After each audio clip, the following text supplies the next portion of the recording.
Bonjour à toutes et à tous, fidèles auditeurs et chers lecteurs de Corbeau News Centrafrique. Le CNC. Quel plaisir de vous retrouver pour une nouvelle chronique d'actualité qui va, croyez-moi, vous laisser pantois. Aujourd'hui, on va parler de la dernière performance du dictateur Faustin Archange Touadéra qui, lassé de diriger un pays, semble s'être reconverti en prédicateur. Il paraît qu'il lâche les codes juridiques pour sortir la Bible et tenter d'endormir la justice centrafricaine. Mais où va-t-on, Arsène Feïmo-Nazouy? Bonjour. Bonjour Adèle Kanzoro et bonjour à tous nos auditeurs. Ah, vous l'avez bien dit, où va-t-on? C'est une situation qui frôle l'absurde et pourtant elle est bien réelle. Pour imposer sa tyrannie et briser toute velléité de résistance chez les magistrats, oui, le dictateur Faustin Archange Touadéra a bel et bien mis de côté les textes de loi et il a brandi la Bible pour tenter de subjuguer la justice de notre pays.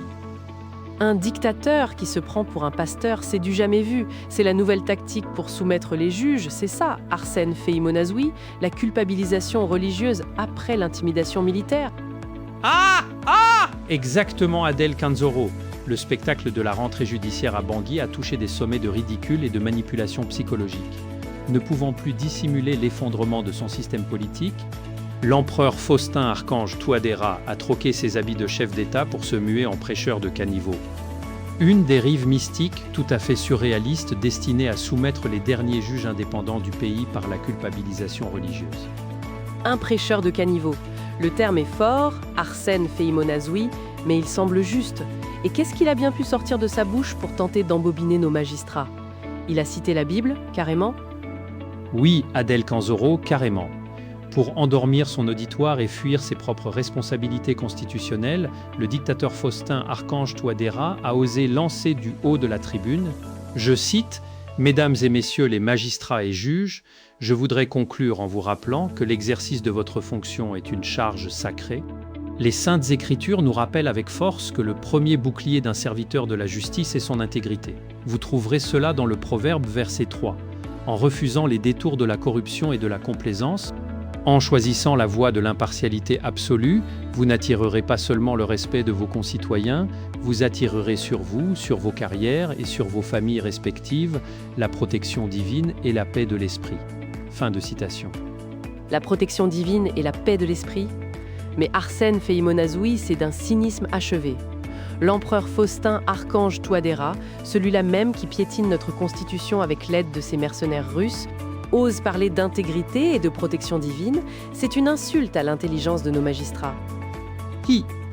C'est là toute l'absurdité, Adèle Kanzoro.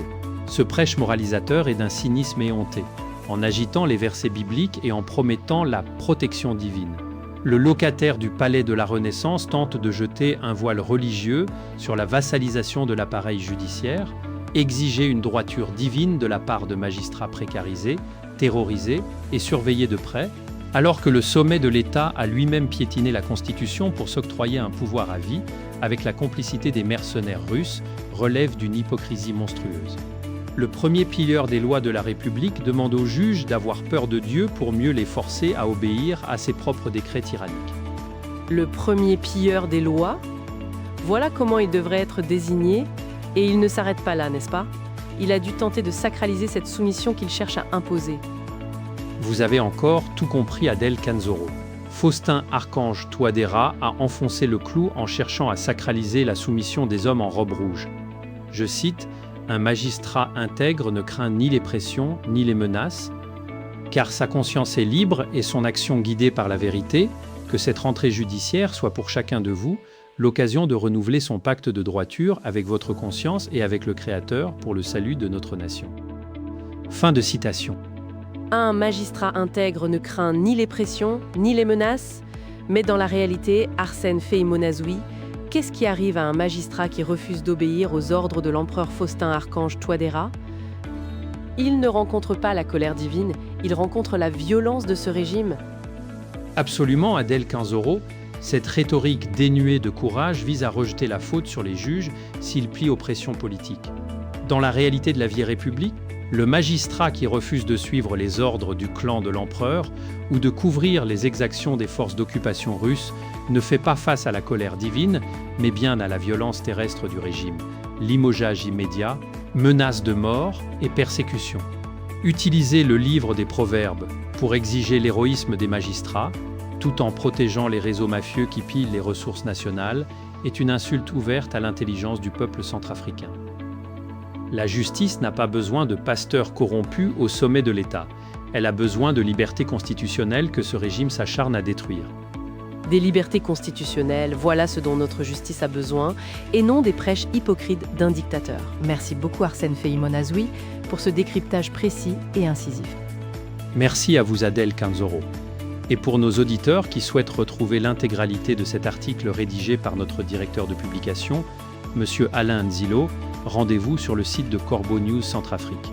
Et bien sûr, vous pouvez toujours nous contacter pour vos témoignages et informations via tel ou WhatsApp au +236 70 16 44 65. C'était Arsène Feïmo-Nazoui pour Corbeau News Centrafrique. À très bientôt.